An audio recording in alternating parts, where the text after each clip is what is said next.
Bonjour à tous, je suis ravie de vous retrouver dans cette nouvelle vidéo pour vous présenter le maquillage que je porte aujourd'hui. Donc je trouvais ça intéressant de vous proposer un tuto dans des teintes relativement nude, quelque chose d'assez léger mais quand même assez travaillé, puisque voilà, c'est en faisant qu'on apprend, donc je me suis dit que ça pouvait être intéressant de vous proposer un tuto facile à réaliser et facile à porter. À réaliser pour aller en cours tout simplement, et tout particulièrement pour le printemps, puisque dit printemps, pour moi le printemps c'est du rose, c'est de la lumière, donc voilà, je vous explique tout ça pas à pas.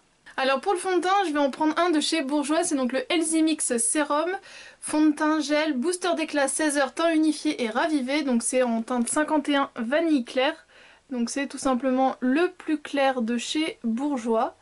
Et il a une toute petite pointe de rose je trouve, donc il va très très bien à ma carnation.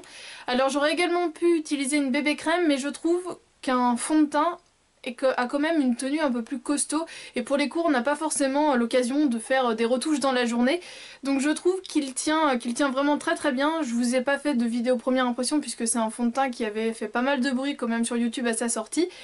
Mais il a vraiment une très très bonne tenue au cours de la journée, mais comme c'est quand même une texture gel, il est plus léger qu'un fond de teint classique, donc c'est pour ça que je le trouve bien. Je trouve que c'est un entre-deux, il laisse quand même bien apparaître la peau, mais il unifie bien, et voilà. Je trouve que c'est le juste milieu parfait pour aller en cours.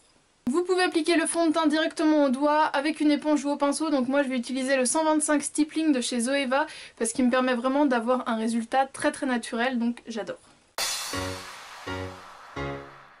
De ce fond de teint, il sent hyper bon les fruits.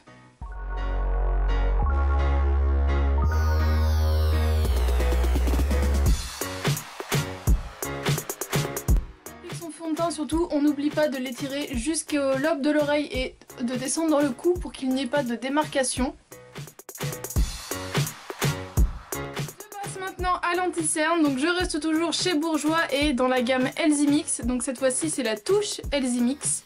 Alors au niveau de la teinte, j'ai un doute, je crois que c'est la teinte 61, mais dans tous les cas c'est la teinte la plus claire. Et donc là je vais venir former un petit triangle sous mes yeux.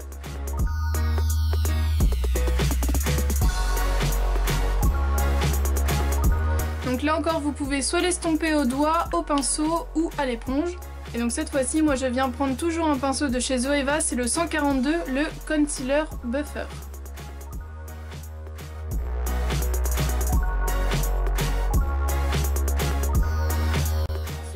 Ma base pour mes fards à paupières, donc c'est la première fois que je la teste, je l'ai acheté très récemment, je ne l'ai d'ailleurs pas encore présenté en haul, vous la verrez dans mon haul de mardi, donc c'est un petit peu une avant-première.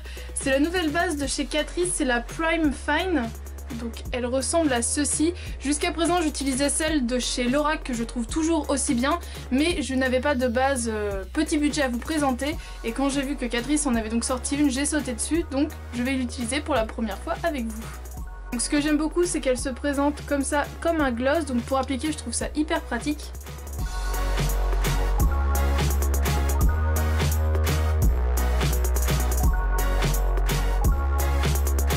La texture elle est vraiment très agréable, elle glisse vraiment très très bien sur la paupière et elle a tendance à déjà flouter un petit peu toutes les petites veines et tout, à bien uniformiser l'aspect de la peau. Donc franchement pour ça je la trouve bien, elle a l'air d'être légèrement collante mais pas trop, donc à voir pour la suite pour l'application des fards. Je viens maintenant poudrer mon visage, donc je vais utiliser la fameuse Stay Matte de chez Rimmel que moi j'ai donc en teinte sang transparente, mais je vais essayer de doser en fait, je vais pas mettre la même quantité de produit sur tout le visage puisqu'elle a quand même tendance à un petit peu plâtrer le visage, mais bon pour les cours ce qui est bien c'est comment on est sûr que le maquillage va peu ou pas bouger de la journée, donc pour ça c'est vraiment sympa. Et comme on arrive un petit peu, ça y est les températures commencent à remonter un petit peu, voilà, si on transpire, eh bien normalement le maquillage devrait rester correctement en place. Je viens récupérer de la poudre avec mon gros pinceau à poudre, tout simplement, de chez Real Techniques. Je vais bien en imbiber mon pinceau que je vais secouer et en fait je vais venir appliquer la plus grosse quantité de poudre sur mon nez et sur mon front. Donc je viens tapoter mon nez et tapoter mon front. Et avec ce qui reste, je vais l'appliquer sur mon menton, je vais remonter légèrement au niveau des joues Et donc là je vais venir retravailler un peu tout, enfin à chaque endroit où j'ai appliqué de la poudre pour que ça se remélange un petit peu mieux.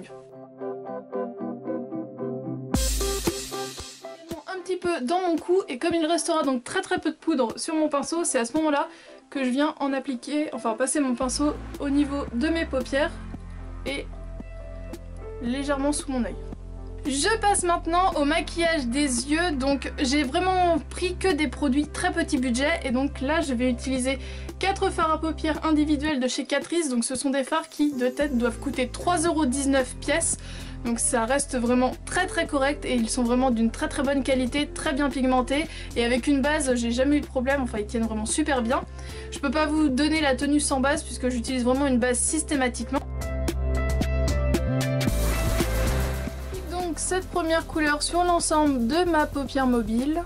Pour appliquer ma couleur mat, je prends un pinceau très fluffy, donc c'est celui de chez Zoeva, c'est le 228, qui va me permettre d'avoir un tracé précis mais quand même assez discret.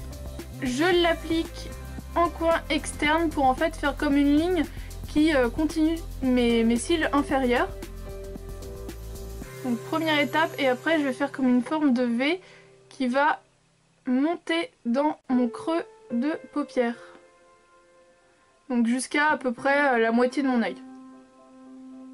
Et donc là je vais venir estomper et intensifier en même temps, donc n'hésitez pas à reprendre de la matière, à revenir retravailler, mais c'est quand même assez rapide puisque c'est quand même maquillage pour tous les jours, on passe pas un quart d'heure là-dessus. Donc on n'hésite pas à descendre vraiment au niveau du creux pour mixer les deux couleurs entre elles.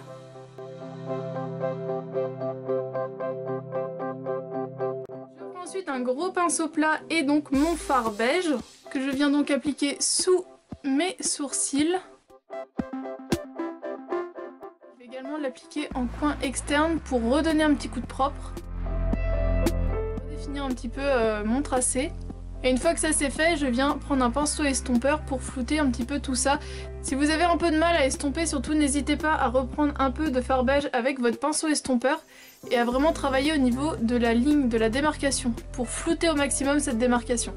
Si jamais vous voulez rapporter un petit peu plus d'intensité au premier fard, vous pouvez rappliquer une couche maintenant que l'on a bien flouté à ce niveau-là. Vraiment que au niveau du centre de la paupière. Ça sert à rien d'en mettre 3 tonnes, c'est vraiment juste pour ramener encore un peu plus de lumière. Avec un petit pinceau précision, on peut prendre du beige pour vraiment mettre en coin interne de l'œil, pour vraiment apporter toujours de la lumière.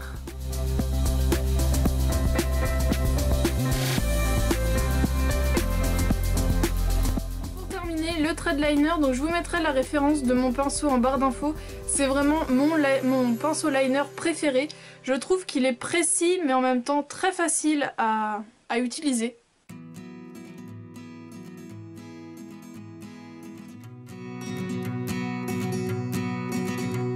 Avec le même pinceau, vous pouvez venir appliquer du fard au niveau du ras de cils inférieur. Alors en sachant que moi j'ai toujours tendance à avoir des chutes en fait qui tombent dans mes cils du bas. Donc vous voyez au niveau de ma muqueuse j'en ai toujours un petit peu.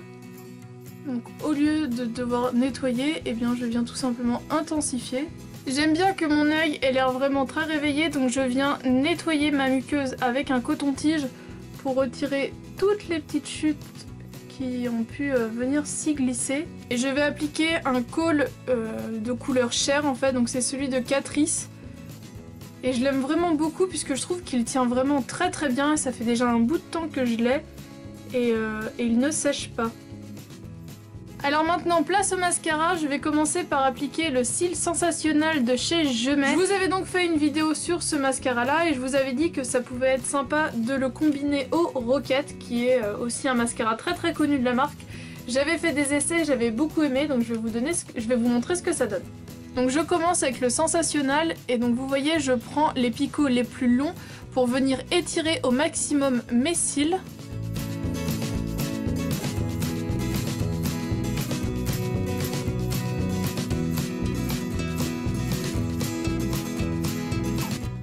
Déjà ce que ça donne, le résultat est déjà vraiment bien, mais comme moi j'aime avoir un maximum de volume et pour vous montrer ce que ça donne, je vais appliquer par-dessus une couche du Rocket.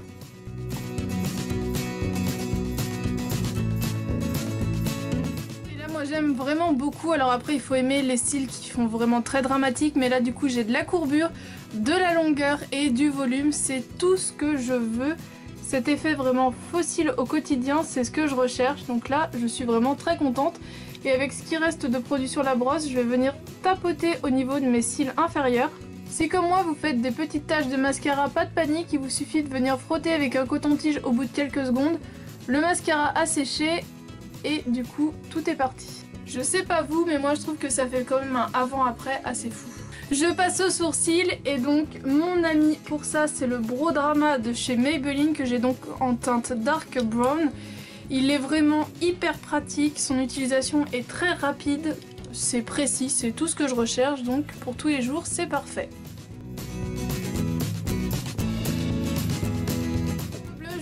Vraiment votre bonheur chez Essence avec ces petits blushs qui sont donc les Silky Touch Blush puisqu'ils coûtent une misère. Ils sont hyper pigmentés et ils donnent vraiment hyper bonne mine. Donc là celui que j'ai c'est le 20 Baby Doll.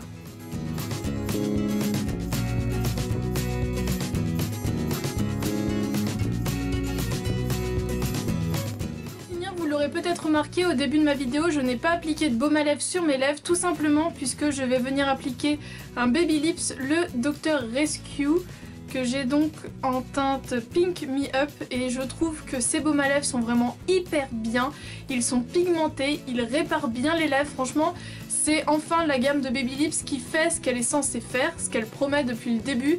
Donc je pense vous faire une vidéo comparative de tous ces petits, de tous les Baby Lips que j'ai. Donc si ça vous intéresse, n'hésitez pas à me le dire en commentaire.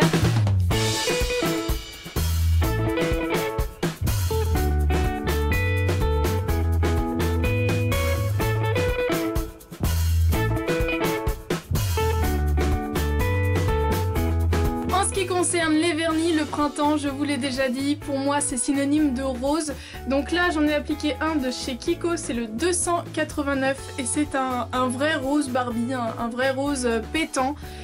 Pour moi voilà, ça c'est vraiment le type de couleur que j'adore porter au printemps et en été. Et bien voilà, j'espère que ce tuto est pour avoir un maquillage frais, lumineux pour les cours et tout spécialement pour cette fin d'année, pour ce printemps vous a plu. N'hésitez pas à me poser des questions si jamais il y a quelque chose qui...